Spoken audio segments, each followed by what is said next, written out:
Elevate your happy hour at the Library of Congress, which is open late on Thursdays for Live at the Library. Enjoy cocktails in the iconic Thomas Jefferson Building alongside live music, author talks, exhibits, and more. It's all free, eclectic, and inspired by the library's collections. On deck for August are outdoor film screenings, a K-pop night, and folk concert with Amanda Pascali. Plan your next night out at loc.gov/live.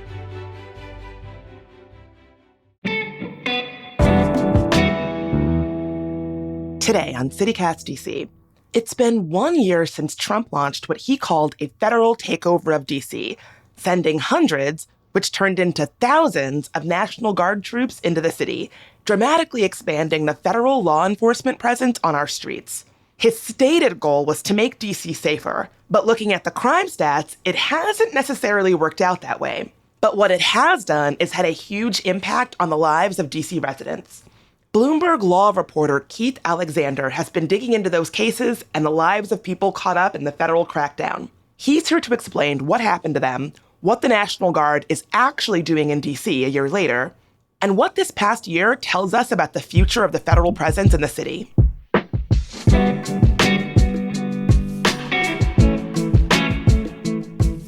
Today it's Tuesday, August 11th. I'm Bridget Todd, and here's what DC is talking about.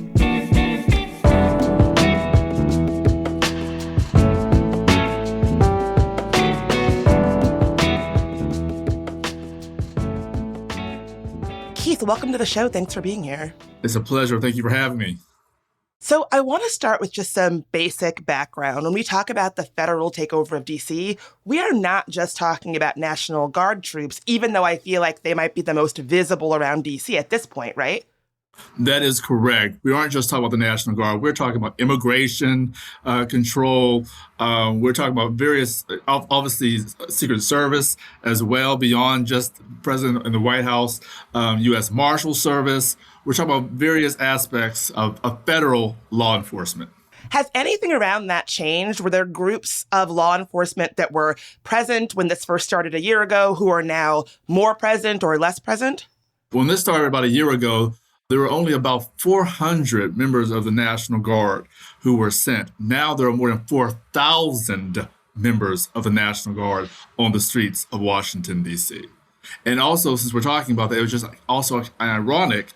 A year ago, when the president sent the 400 troops into Washington, violent crime was down about 25%. Now, a year later, with over 4,000 members of the National Guard, violent crime in the Washington, D.C. area is up 2%. So job well done, or? That's a very good question. What has caused crime to go up during with all these officers? Now, remember, these law enforcement officers really aren't doing much but walking the streets. And for years of covering crime, I learned that even D.C. officers can't really stop crime from happening. When crime wants to happen, it's going to happen. So as to why crime is up with thousands of members of the National Guard patrolling the streets of Washington, D.C., who knows? Yeah, I think it's really good information to have because I think there's an anecdotal understanding that, more National Guard, more people in uniforms around D.C., that's going to make things safer. When I speak to my friends who are from out of town, they say, well, it's got to feel good when you go out at night to see, the National Guard. At least you feel safer. At least that's having an impact on crime, isn't it? And this actually helps us add some numbers to that maybe anecdotal feeling. You do see the individuals in the fatigue, 4 and 5 at a time, walking the streets of Washington, D.C., standing on street corners, picking up trash. But yeah, they don't really seem to have made an impact on reducing crime, which is ironic. And now the president has made sure that the National Guard remains on the streets of D.C. at least through January of 2029. So it might not have been super effective at lowering crime, but your piece looks at the actual impact. So let's move to that because, you look at all of these charges that were brought and then dropped. Were there patterns that you saw from this takeover as it pertains to how many charges were, aggressively pursued and then later dropped or lowered? What we discovered is I spent a year looking at some of these cases. So what happened during the first 2 or 3 months, federal prosecutors were flooding federal court here in Washington, D.C. with these assault on federal officer charges. They're felony charges. The code is felony 111s, where an individual who is being arrested or has any type of interaction with a law enforcement officer during an arrest or during any type of interaction, if they assault, if they touch the officer can charge them with a felony assault charge. And between August and September, we saw about 23 cases where individuals were charged with assaulting a federal officer. Of those 23, 18 of those cases were ultimately dismissed, or they were dismissed and lowered to misdemeanors. So they went from federal court, where these individuals who were charged with spitting on an officer, pushing an officer, kicking an officer, charged with possibly spending years in prison, charges were ultimately reduced to a misdemeanor.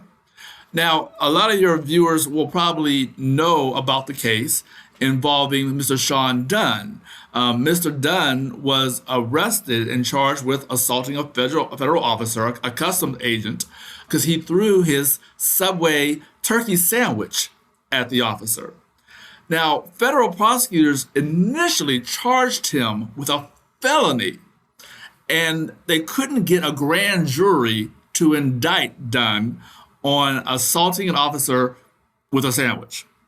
So what happened was prosecutors then reduced the charges to a misdemeanor. They didn't dismiss the case altogether. They wanted to go forward with this case. Mr. Dunn lost his job with the Department of Justice. He was fired.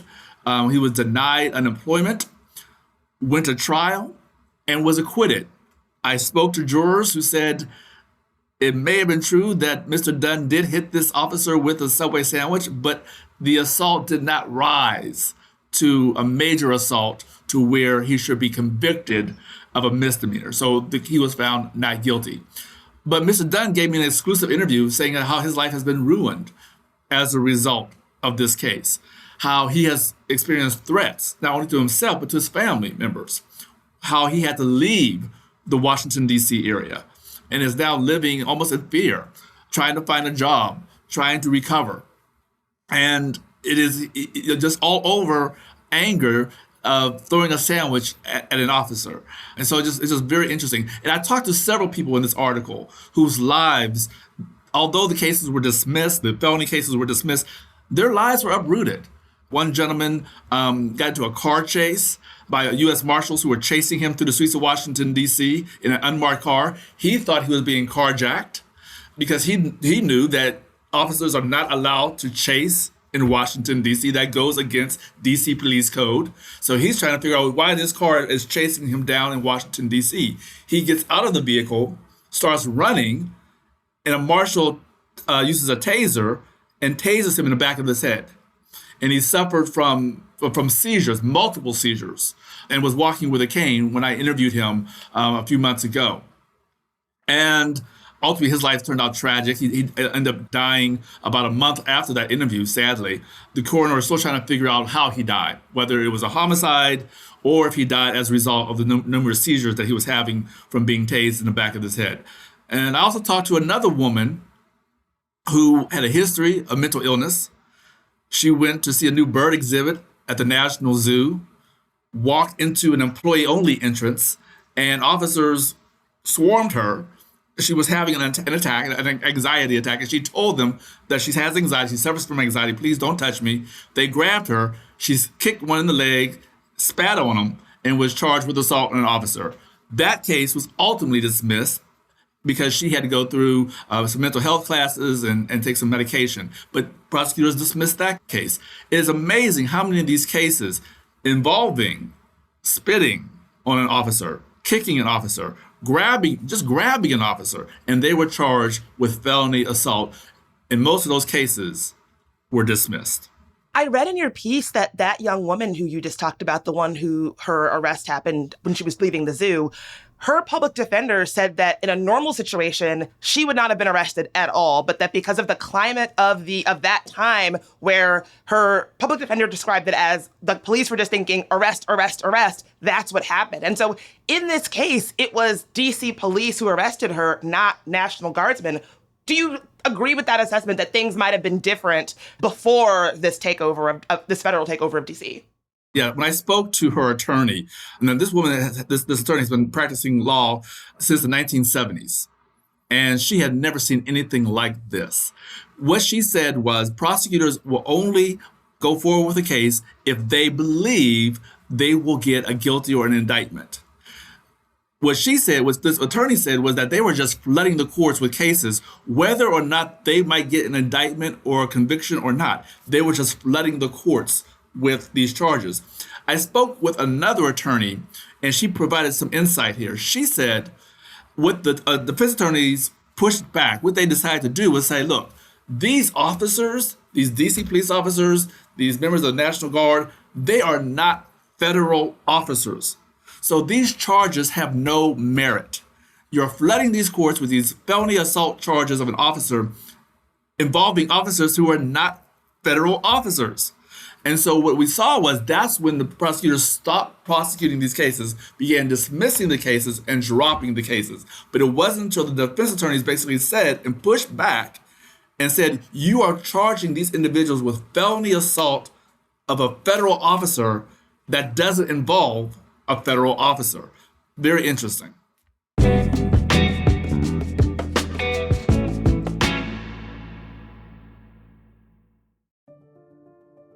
Here is something from our sponsors at the DC Department of Behavioral Health.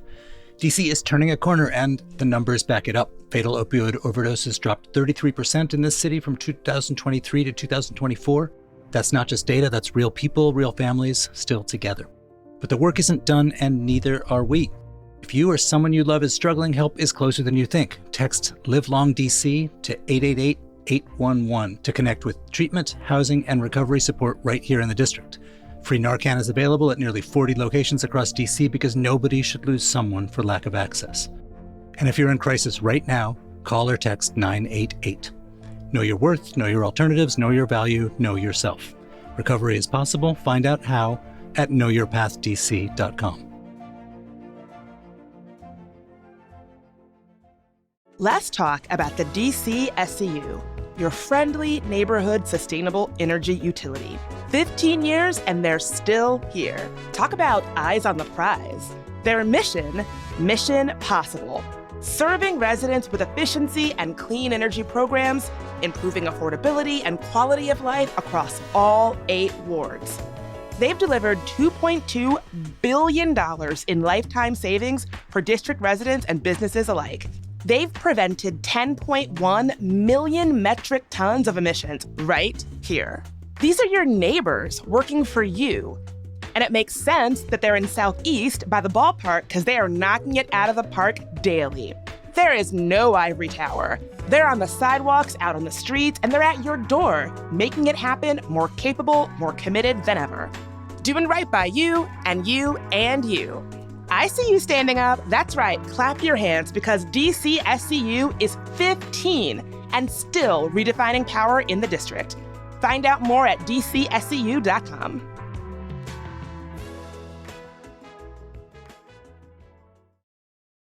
I'm curious if you've seen that have an impact. When this started, they were bringing federal charges against people for felonies. You would see Jeanine Pirro really talk tough. Has the strategy changed where they are charging these folks with misdemeanors from the get-go now because so many of these big charges haven't really stuck? All these prosecutors work in Jeanine Pirro's office. She is the U.S. attorney for the nation's capital. So all these prosecutors are basically doing her bidding. And so, yes, what we're seeing now is instead of these federal charges, you are seeing more misdemeanor charges where people can spend days, weeks, or months in prison or in jail, as opposed to years in prison. Big difference here. As a result of federal judges and these defense attorneys basically saying these cases have no place here in federal court. They should be in local court, DC Superior Court, not in federal court. These individuals should not be facing years in prison for kicking an officer. That's a misdemeanor at most. And so that's what we're seeing. You know, your Bloomberg piece, you really focus on these three cases that were pretty high profile. You know, the sandwich guy who went viral very early on, the young woman arrested at the zoo, the young man who thought he was being carjacked. Why did you decide to take that approach to sort of help us understand the impact of all this? Why was that the approach that you took in writing this piece? Well, I definitely wanted to revisit the Subway sandwich man, right, Mr. Dunn, because everyone in the country knows about that case. And I really wanted to track him down and get him to talk to me because he had not done any interviews after he was acquitted.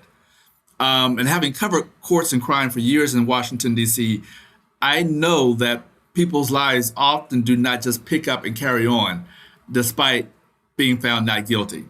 And so I wanted to talk to him a little bit about how his life has been affected. I wanted to talk to this young lady at the National Zoo because there are several parts about her case which is so fascinating. One is at the National Zoo, she was trying to see a bird exhibit. She ended up spending about a week in jail when she really should only spent literally hours in jail.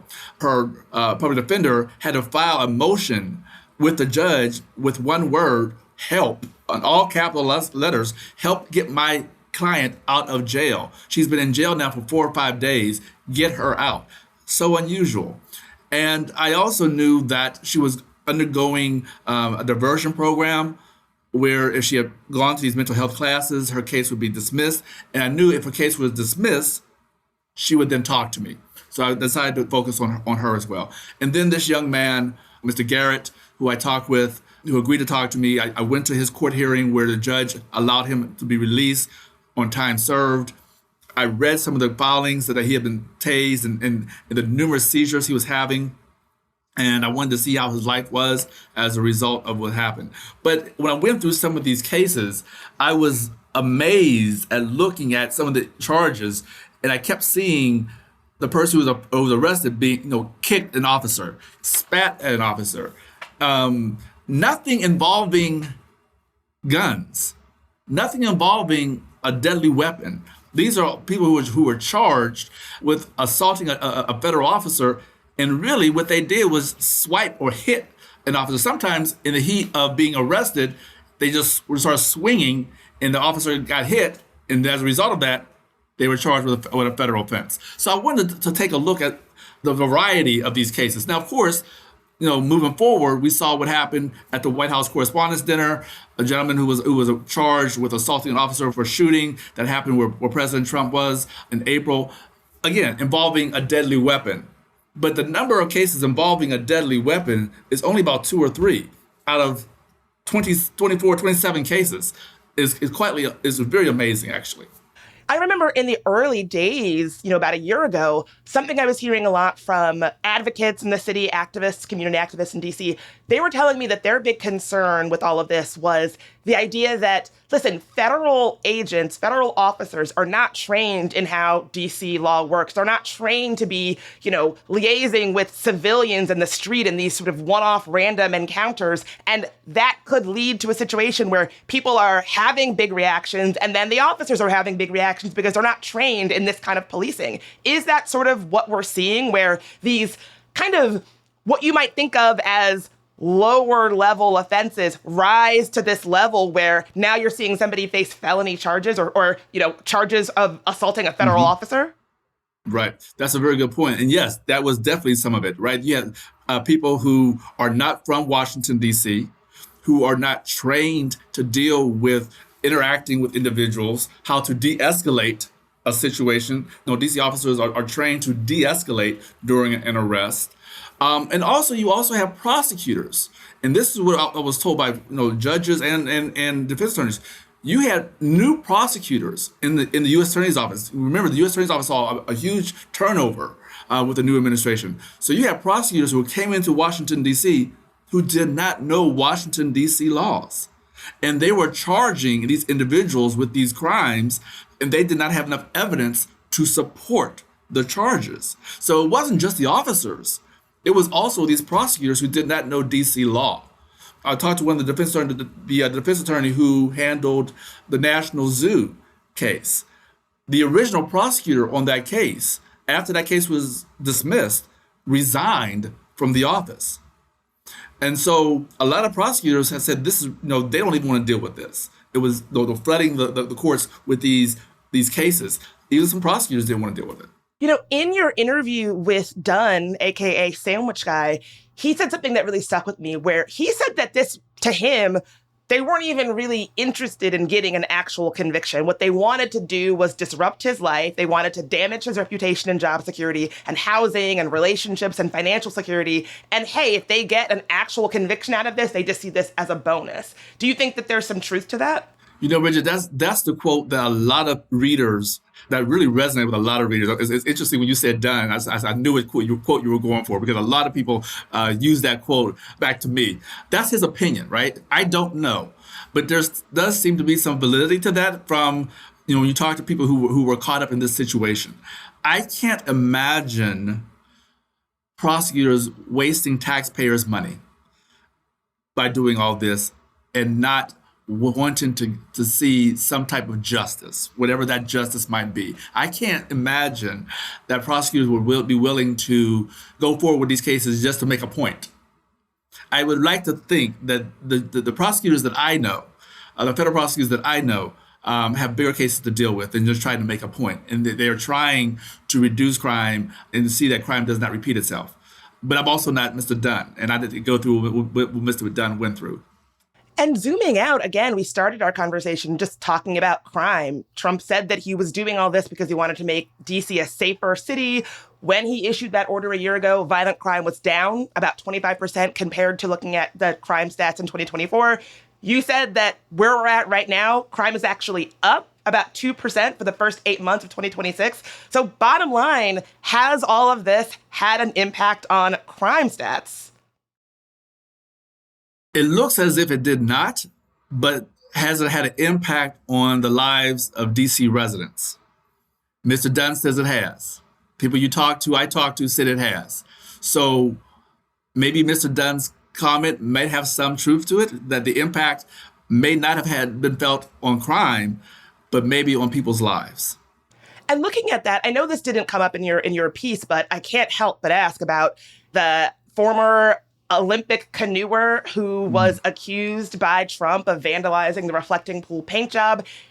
It just seems like the pattern that you are pointing out, where there's a lot of grandstanding, people go on TV and they talk very tough about something that somebody has done. The charge gets lowered and lowered and lowered, and perhaps ultimately thrown out altogether, just like it was thrown out with this. Is this really a pattern, or is this a pattern that is emerging? That's a very good question with the reflecting pool. How about the interesting timing, right? We recently here at Bloomberg Law, we had a story just last week on a gentleman by the name of Phil Fox. Phil Fox's basically job is to go after both defense attorneys and prosecutors who violate ethical rules under the DC bar, and basically take their license away if they do things that's not ethical. And one of those things is prosecuting a case where there is no evidence. And we really do believe that some of these prosecutors were like, I'm not going to lose my bar license to prosecute a case where there is no evidence. Jeannie Pirro is not barred in Washington, D.C., so she wouldn't face being disbarred in D.C., but her subordinates, the ones who handled cases in federal court and the one who handled the reflecting pool case, they are barred in D.C. They have license in D.C. They could basically be brought up on charges if they move forward with a case where there is no evidence. And so I think what you're seeing is that people within her office are saying, I am not willing to lose my law license I worked so hard to get by moving forward with a case where there is no evidence. Is that why you're seeing some of these folks just resign or drop out? I think that's what you're seeing. I think you're seeing these prosecutors who say, Jeannie Pirro, you don't have a license here to practice law. I do. I worked hard. You have a license to practice law in New York.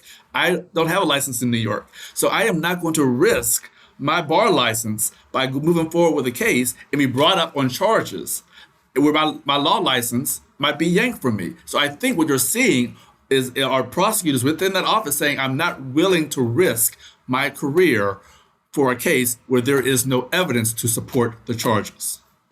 About 2 weeks ago, we got word of this first legal case against the National Guard. According to this complaint that was filed, a U.S. Army veteran, Anna King, was detained by the National Guard back in May, handcuffed, kept face down on her front patio for about 15 minutes until D.C. police showed up because National Guard, my understanding is they don't actually have the right to arrest you. So I'm curious, can you tell me more about the scope of the National Guard's power and how that gets decided here in D.C.? From what I understand, the National Guard really was here to walk around as a presence, to assist D.C. police, to assist D.C. Federal Park Police, to assist officers. Their job really is not to arrest, but to assist the arrest that's being carried out by actual officers who have the license to arrest here in Washington, D.C. National Guard do not have that power. Today, where are these National Guards being deployed from, and how many soldiers are on D.C. streets? What is it looking like just day to day here in D.C. right now? Sure. The National Guard officers are deployed from around the country. And as I said earlier, there's more than 4,000, about 4,600 members of the National Guard here in the nation's capital. Again, 4,600 a year later, up from 400 when they first got here in Washington, D.C. And the numbers will probably keep on growing. I'm not even really sure how to ask this, but just as somebody who's been observing this and casually following this, like I'm sure a lot of listeners have, I get the sense that it is harder to find out just basic information, basic data, basic facts about what's going on as it pertains to the National Guard and federal officers being here in D.C. I don't feel like I could tell you how federal immigration officials work with MPD, right? Or things. It's so not even really necessarily about the arrests. I feel like it's harder to have information about how all of these different federal officials are coordinating with local D.C. officials. And it seems strange to me as a resident to not feel like I have a clear sense of how that's all working on my streets. And that's a good point. And I definitely would think, as a journalist, we should be pushing back and trying to find that out. That's why I did the story that I did, to find out exactly what's going on with these charges. And the Bloomberg Law does, invested time to do that. And you all can definitely do the same thing. That's why we are here as journalists, right? To be asking those questions and to find out what's going on and what's happening here. So I would definitely encourage you to keep pushing forward. Your piece really did help put some data behind, all the stories that you hear about. Again, it's you hear so much. There's so much grandstanding. You'll see people on TV really talking tough, and then even with Dunn, the sandwich guy, I see his picture on posters around the city and on T-shirts, and it's really sobering to read about the after impacts of what actually happened, the impact on his life. He didn't even, in the piece, he wouldn't even tell you where he lived other than to say, it's a city on the East Coast, and that's the most I'm willing to share about my current life as I try to get my life back on track. It's so sad that he really is living in fear over a sandwich throw, that even the jurors were like, this is ridiculous. What happened to him and what happened to a lot of these individuals. One gentleman who I talked to briefly, he works for Amazon. He was locked up for several days at risk of losing his job. And of course, he didn't want his name used, so I didn't use him. But a lot of these individuals also are trying to get these cases annulled. Once these cases were dismissed, now they want the case expunged from their record. They don't want anything out there, and prosecutors are fighting the expungement because these individuals like, if this case was dismissed, then I don't want to have a record out there that could affect future employment. So yes, these lives are, people are still having these challenges of something that happened briefly. So let's look ahead. The National Guard just inked this $292 million contract for long-term stay apartments. What is the future of the deployment here in D.C., along with sort of the larger federal takeover? Sure. The National Guard will continue to roam the streets of Washington, D.C., at least until January of 2029. President Trump put that into place. So we will be seeing more members of the National Guard on the streets of Washington, D.C. over the next couple of years. Keith, thank you so much for being here. Bridget, it's my pleasure. Thank you very much for having me.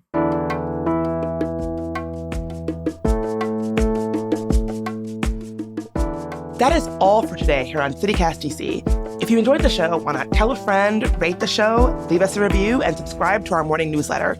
And we will be back tomorrow morning with even more news from around the city. Talk to you soon.